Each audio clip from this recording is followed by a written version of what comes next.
Hey, hey, Blue Table fans! Burn you with demon fire of happiness! Alright, that's enough of that. So guys, it's been about a month. And by the way, enjoy the glare on the glasses because I'm not taking them off. The camera has like a little screen next to it, right? So I can kind of see if everything's centered, right? But if I take my glasses off, I can't see what's going on. So, all right, well, let me put you up to date. So first off, Starfinder. We are, I think it's, we've been going like 6 months now. 4 months maybe. I don't know, that's to April, May, June, July. Oh yeah, at least 6 actually. Yeah, it's been a while. Yeah, since winter time when I finished my Emerald Spire D&D game. We're 8th level now, totally excited. I'm the only character who's died in this game. And, let's talk about Valhalla. Valhalla's coming up in October. And Wargamer Girl has done a fantastic job with it. She's running with that torch. It's amazing. And so I'm doing Pathfinder there. Now, since last year, I've come over to D&D 5th edition. But there's already a guy doing 5th edition, so I'm running Pathfinder. And of course, the question on everyone's mind is, well, are you going to do the playtest rules? So the answer is no. They're too new to really get everything going with that. But man, we picked up Pathfinder 2.0. So, you know what? That's down the line for the topics I want to cover. Yeah, I'm going to talk for like 20 or 30 minutes probably. So, Starfinder, yeah, I had a Lashunta soldier, ranged attack person, and she died. And died because she forgot her jetpack. She has a jetpack. She died from falling. So all I had to do is be like, oh, I have a jetpack, you know. Nope, forgot it. And that was it.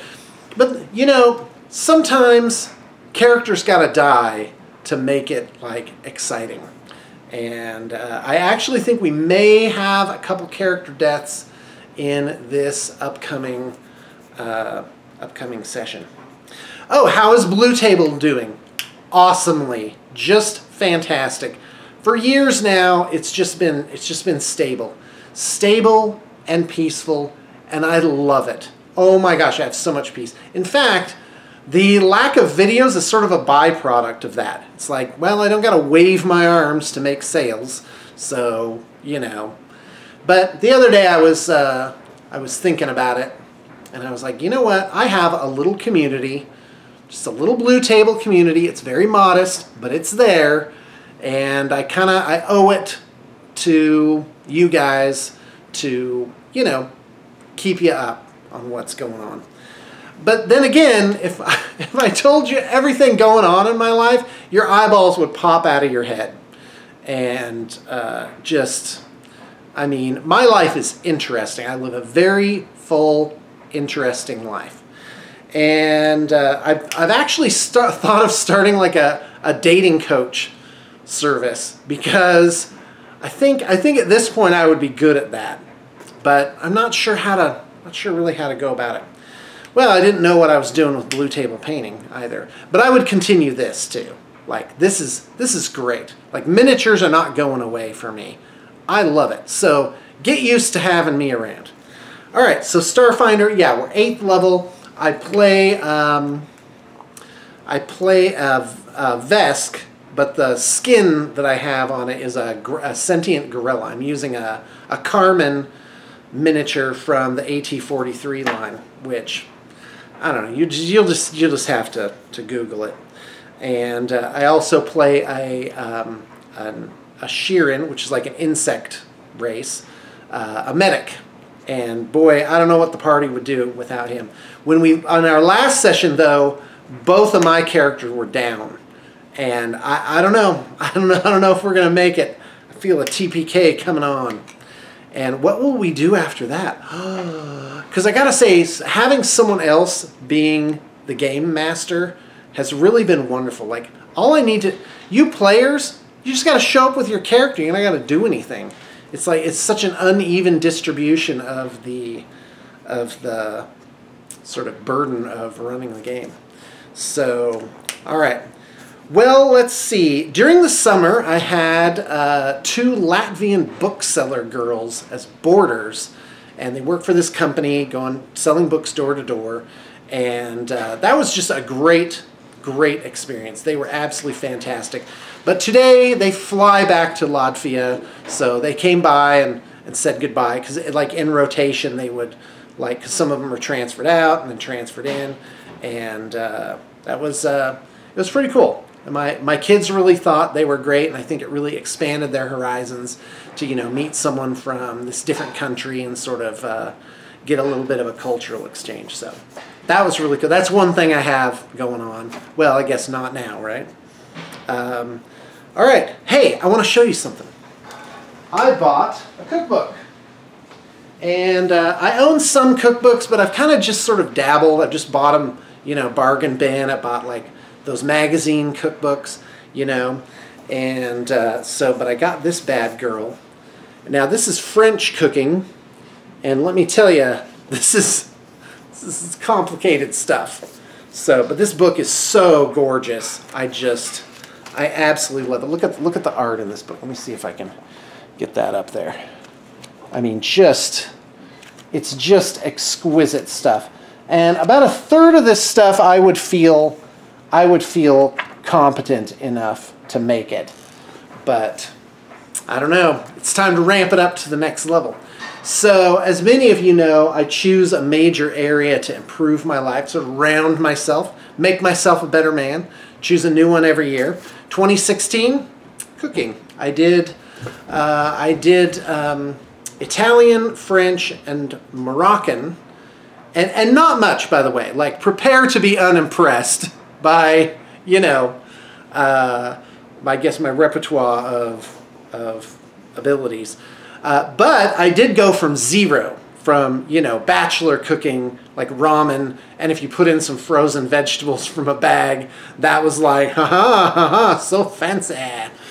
And anyway, so I'm ramping it up to the next level. Oh, and last year I learned Indian. So I got all my Indian spices.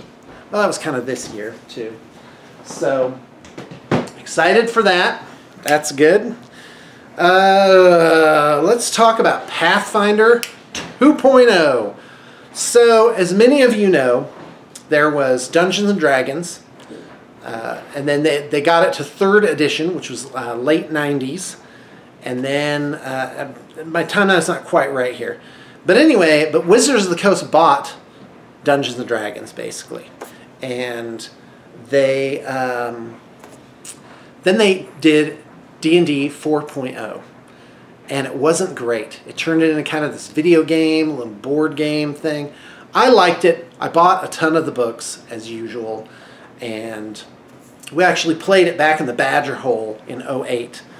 And then that's when Pathfinder just came and just sideswiped the whole operation. Different company called Paizo used the open gaming license, and they basically made the heir apparent of Dungeons and Dragons, which was Pathfinder. And they published like a zillion books. It's kind of like number crunchy, like it's a very technical game, and it's more like a board game. Like supposedly the dungeon master has to, like, you know, has like a budget for challenge rating and what he can do with certain encounters, and the modules for it are very formulaic. Extremely well done. I'm a huge fan of Paizo and everything they do. But it is like, you know, there's a lot of books out for it. And to make a character, it's like you might draw from like 10 different books. It's too much. And then Wizards came out, I do believe in 2014, with Dungeons and Dragons 5th edition. In fact, I can show you something. There you go. This thing here. This is one of the books for that. And I think I talked about this before. So anyway, so now Pathfinder 2.0 is out. What does that mean? I don't know yet. But I think they're going to streamline it. And I sure hope all the books I bought aren't just destined for the garbage because I would be very sad. I collected quite a few Pathfinder books. I think I'm not the only one. So anyway, if you hear this clicking noise, I'm fidgeting with this pen. So Pathfinder 2.0, my 16-year-old son has the playtest book that we got. He's looking it over. He really likes it. What I've seen, I like it too. It's very streamlined. They didn't go so far as to change it as much as they changed Starfinder. And by the way, I love the Starfinder system. It's great. I mean, it has its flaws. It feels like kind of a beta version of a game. Like, you know, if you really want to, you can kind of break it. So there you go. So Valhalla is coming. And I've got terrain, miniatures, and so I'm pretty excited about that. Yeah, so the Latvian girl said goodbye this morning. I'm not great at goodbyes. In fact, usually I would rather not say goodbye. Oh, back to improving myself. This year, my goal was dance. And here it is August. I've done practically nothing, very little. And so just this week, I started it up. I'm learning how to do it. So I'm real excited about that. I'll talk more about that in the future. And Guy, you know, there's a lot of stuff going on in the studio today, but I'm going to do separate videos for that. I don't really run specials very often because I don't need to. If you put in an inquiry with me, I'll give you some great deals on your stuff, or I'll put down different sorts of what's the word I'm looking for? Like proposals, and one that's extremely affordable, and then all the way up to, you know, more of a specialist painting. So by all means, yeah, here comes the pitch.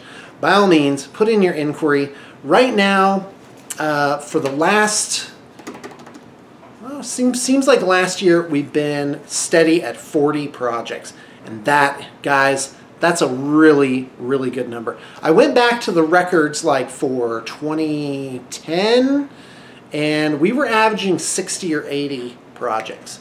So, you know, steady at 40 feels amazing. My life is so simple. And right now the count's at right around 35, so I'd like to beef that up just a little bit. There's some open slots. Our turnaround is really good. So there you go. Guy, what else? Well, maybe you guys can tell me what you would like to know. I'm going to comment. I have to monitor, respond to comments to keep a good community going. And so I prefer to just email me at bluetablepainting@gmail.com if you have a question or something you'd like me to make a video of. In fact, that would probably, some requests would probably inspire me to get going on that. All right, well, thanks for tuning in. I'm here. I'm doing great. And I really I imagine what I would say in these videos, and I do think about you guys. So thanks for tuning in. I really appreciate it.